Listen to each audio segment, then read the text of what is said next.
Hey guys, welcome to Entertainment Talk Nation. I'm your host Rob. This video we're going to do another rehash video, this time in the movie category. We're going to revisit some of the 2013 movies that I have seen, that I have either reviewed already or by viewer request will be reviewing. However, we're going to start with some of the older videos I did for 2013 for those of you that have requested them. This one we're going to do Thor: The Dark World.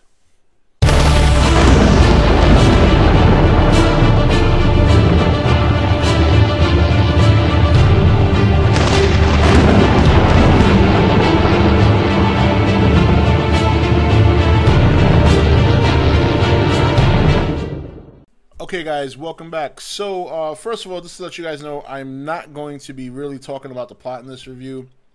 I don't want to give away any spoilers, and furthermore, there's a lot of surprising moments in this movie that I wasn't expecting to see.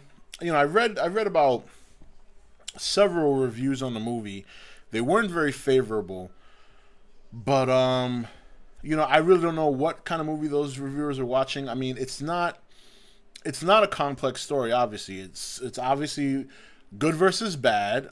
Thor being a superpower demigod versus an evil entity from the past, and it's as simple as that. But there are some things about this movie that surprised the hell out of me. First of all, there's some emotional scenes in the movie that kind of took me by surprise. Definitely took my wife by surprise. She's not a huge superhero movie fan. You know, she likes them, but it's not something she actually will say, hey, let's go watch Spider-Man. Like, she won't do that. But with that said, she actually cried twice in the movie. So, and with good reason. Like I said, there's some parts of the movie that were very emotional. The other thing I don't quite understand is, you know, like I said, there was a lot of, at least the reviewers I read, gave it bad reviews, and I still to this very moment can't quite understand why. It's definitely not a bad movie. Is it great? Well, it's better than Thor 1 by a substantial amount, in my opinion. I thought Anthony Hopkins is just great. I love seeing him as Odin. You get to see him more in this movie. He really brings a lot of life to that character. And, you know, Hemsworth has obviously made Thor his own. Like, much like you can't really see somebody else playing Iron Man, you really can't see somebody else playing Thor, at least in my opinion. Now, the movie is, you know, I'm just going to go over some of the criticism I heard, and I got to counter that with what I saw. One of the things I heard is that the primary protagonist, I believe his name was Malekith, the Dark Elf. A lot of people, or a lot of viewers that I read, said he's hardly in the movie. He doesn't play a significant role, so on and so forth. That is completely absurd. He's in the movie from the beginning. You never get a long break without seeing him, and he is very much in the forefront of enemies. So I don't know what they were seeing. If that's what you read, it's bogus. It's not true. So that's one thing that, if, like I said, if you've heard that, you can just negate it. The guy's in the movie. He plays the villain plays a big role, and I think most people will be satisfied with the kind of villain he is. He's a pretty badass villain, you know. He's not as, what I would say, he's kind of more, I would compare him to Darth Sidious in Star Wars, the first three, where he kind of manipulates things and you know, without giving away any plot, he kind of works from the foreground, or excuse me, the background, and then kind of steps forward when he needs to. But in terms of not feeling his effect and him not being on screen enough, that's bogus. The other thing I've heard that's criticized is, I guess, the plot. And, you know, I mean, you can criticize the plot of any superhero movie if you really want to.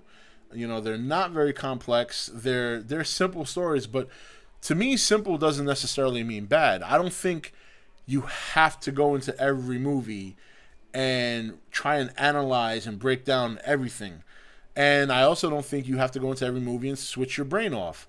This is the kind of movie that kind of falls in between both. You go in there, You've got a solid story. You've got a good amount of action. Surprisingly more drama than I would expect, and more emotional moments than I would expect, which to me just only enhances the movie.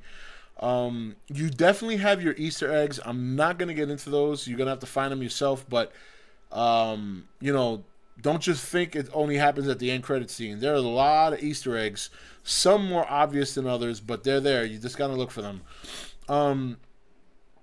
You know, the other thing I noticed in this movie, and this is what I mean when I say you don't necessarily have to switch your brain off, but if you go into this movie remembering where Thor started and remembering where he was in the Avengers, you can appreciate the kind of progression the character has had over time. I mean, you remember him in Thor 1, he's a blazing brute that learns a hard lesson towards the end of the movie.